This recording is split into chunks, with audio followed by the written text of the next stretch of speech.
Hey everybody, welcome back to the channel. You may have noticed that I had to change the name yet again from American Reloader to High Speed Hillbilly. That's going to be the channel's new nickname. Unfortunately, the last two names were taken up, so out of respect of those channel owners, I went ahead and changed the names. And as you can see, I'm still waiting on primers, so unfortunately no new reloading videos probably anytime soon. So as I said, I will be filling in the gaps while I wait on those supplies with short firearms reviews, gear, and other accessories that I have.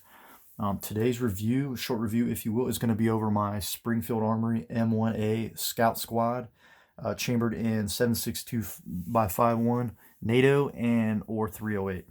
I'll do a quick overview of the weapon. We'll go from the stock all the way up to the front of the barrel. What I've done with the rifle, what I would change if I could, what I like about it, what I don't like about it. It's just a quick overview of the rifle, guys. I'm not digging into the history of the gun. You can find that video somewhere else out there on YouTube. I'm sure there's tons of them, and I'm sure there's tons of reviews on this rifle. The last review we did was over the Heckler & Koch SP5, and it was basically how I had it set up. So if many of you were asking questions about how you wanted your setup, that's basically what this video is going to be as well. Maybe to give you examples, because I know there's not really good videos out there on really how to do a decent setup on one of these rifles. So without further ado, we'll go ahead and continue. As you know, this is the Springfield Amory M1A Scout Squad. There is multiple different variants out there. You got the M1A Standard, you got the M1A SOCOM 16.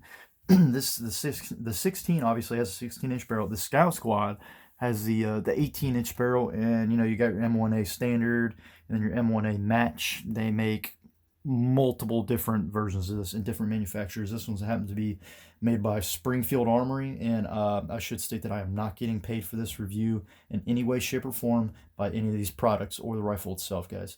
So you have M1A Scout Squad 18-inch barrel in FDE, and I'll tell you a little story about this rifle. Actually, a couple years back, I think it was 2017, I walked into a Palmetto State Armory with I had some money, but I had no intention of really buying this.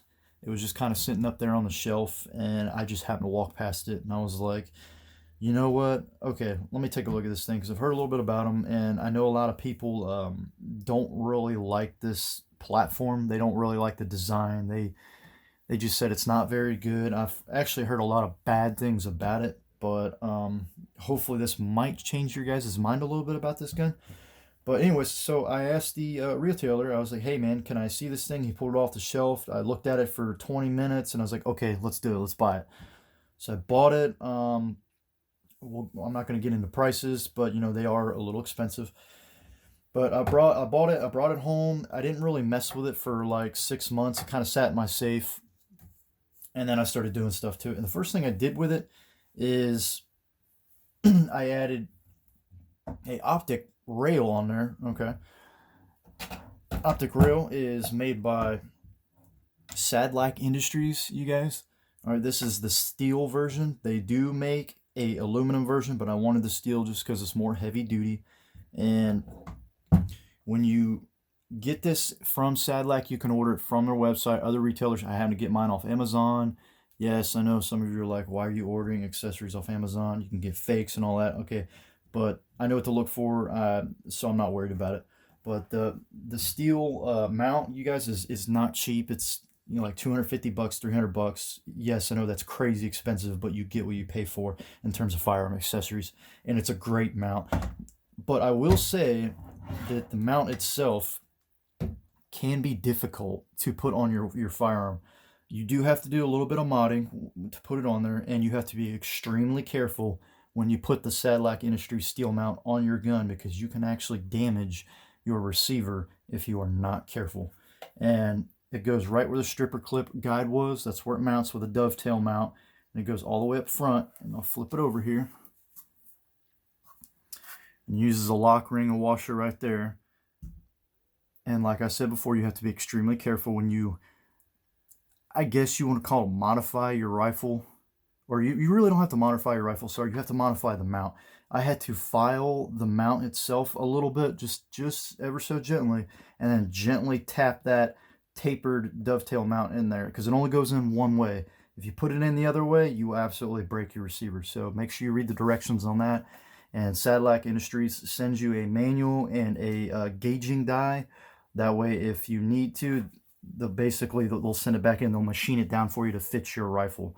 So I just happened to do it myself. It wasn't terribly hard, just a little bit of common sense and a little mechanical aptitude, and you'll be fine. The M1A will ship in a nice range back from Springfield Armory. They'll give you a 10 round magazine, box magazine with it. I just happened to buy a couple 20 round box mags, steel mags from Springfield Armory. Other manufacturers make them. These are really nice, really heavy duty. And I should say this rifle is chambered in 7.62x5.1 NATO, but it can shoot 308 as well. And I noticed a lot of people have problems with these magazines. They are not, I am going to be honest, they're not the easiest to put inside the weapon. You kind of got to like rock them in there like a Kalashnikov. I'll show you. You can't stick it straight up like an AR. So I guess that's one of the downfalls of this rifle. You can't just shove it up in there, hit your bolt release, be good to go. You actually kind of gonna get a feel for it, shove it in there at an angle, and then rock it in. Okay, it's once you get used to it, it's not bad. But if you've never dealt with this kind of rifle before, this platform, it can be difficult. And then as far as the buttstock goes, your standard buttstock, it's actually pretty nice. It's got a really nice rubber butt pad on it, very comfortable. You got a sling stud at the bottom if you want to add a sling, goes all the way to the front. And I added a Bradley cheek rest. Now, some of you may know if you add an optic to this rifle, you're going to have problems getting good, good cheek weld. Obviously, you're not going to have a cheek weld at all. You're going to have to basically hold your head in floating in free space to look down your optic, whatever optic you choose. But I didn't want that. I don't want to deal with that. It looks dumb. It's not my thing, and it's not really effective. So I went with a Bradley cheek rest, an FDE. Bradley probably makes the best M1 platform cheek rest out there, if not for other bolt action rifles too, that have the similar problem. It's very well built. It's made out of polymer. It velcros on. Some of you are like, oh, Velcro's cheap. No, this is not moved. This has been on this rifle for probably 3 years now. It has not moved, and I've shot this rifle a lot. It has not moved at all. The trigger is average, I guess. It's not a max trigger by any means. It's basically like a standard AR trigger, kind of, but not really. It's just, it's not the best, but it's not the worst either. And another thing that if I could, I would change about this rifle is the safety. The safety is, it's very stiff. Safety's down here just in front of the trigger guard. And to put the weapon on safety, you flip that back. Well, obviously you got to rack the bolt for that, but you flip that back, it goes into the trigger guard. That way you don't squeeze the trigger. And to take it off safety, you just flip that forward, it comes out, you're ready to rock and roll. And that's also how you take down the weapon, is down here by the mag well. That'll be for a later video. That's to take the receiver out of the stock. And then for an optic, I went with the Aimpoint Pro Patrol Rifle Optic by Aimpoint. This is a great optic. It's a red dot sight. Many of you guys know Aimpoint products are very, very ruggedized and decent optics. And I know some of you are like, well, you have a scout rail. Why don't you put it on a scout rail? Well, I have 2 reasons. One, that looks really goofy to me. It's not really my thing. And 2, it just didn't really work too well with the Bradley cheek rest. So I went ahead and put that on that Sadillac Industries mount. And I did go with Aimpoint's QD mount, Aimpoint Pro QD mount right here. It's a good, decent little mount. Not the best, but it's decent. It'll do just fine. And this has a perfect sight alignment. Once you put your cheek on this stock, you have a perfect view straight down the optic, and it is non-co-witness. You guys know from my last video, I am not a fan of co-witness sights with optics. It's just not my thing. I hate it. It bothers me, OCD, whatever. But this setup is absolutely perfect if you're looking for a non-co-witness, effective M1A style rifle that's just comfortable to shoot. It's a great rifle, to be honest with you. Yes, there's a couple things I would change about it, and a lot of people don't like it. They think it's an outdated design. And it might be, but to me, this is one of those timeless classics that'll just never go away. Kind of like the 1911, or obviously you have the M1, the M1 Grand, and all that's basically the same. But this is a great rifle. I've personally never had a malfunction with this rifle. I've probably have close to 3,000 rounds through this gun, and I have not had one failure whatsoever, which some people are like, wow, that's really surprising. I couldn't tell you if it's surprising or not because, you know, like I said before, I just kind of bought this on a whim, so I didn't really honestly do a lot of research. It was kind of an impulse buy, but I bought it anyways, and I shot the crap out of it. I've shot deer with it. It's great. Um, Really good rifle. No failures to feed, no failures to eject, and no, the Sadlac Industries steel mount does not get in the way of brass ejecting out of the receiver. It works perfectly well.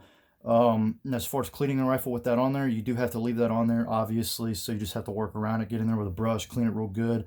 But I have not had one issue with this gun. And a lot of people, they they disrespect the gun. They just talk trash about it. They say it's not good. It's an outdated design. But I think it's very effective with the right optic, the right mount, the right cheek rest. Obviously you got to have training with it, but going all the way up, you do have the scout rail if you want to mount. Obviously, you can mount your scope or optic right there, or whatever you want to mount right there. Like I said, I went with the Sadlac Industries mount. But you can mount. I've mounted a flashlight right here before in case I needed it, and obviously your forward sling stud. You can change it out for a bipod if you wish, but I'm eventually going to put a sling on it. And then going all the way up to the front, you got the flash hider, muzzle device, whatever you want to call it. It's still got a little bit of blood on it from hunting. Sorry, it's going to get clean, but it's a little dirty. But overall, this gun is a great gun, guys. Don't let anybody talk you out of getting it or discourage you. I've had more, surprisingly, guys, I've had more issues out of my AR than this rifle. So if that tells you anything, whatever. I even had an issue with my MP5, which is unheard of. I had a failure to feed on that, which was like the end of the world to me. But I have not had any issues with this gun. It's probably one of my favorite guns in the safe. Unbiased opinion, just from what I've had. Like I said, it's not perfect. We could probably change some stuff on it, but it's not bad.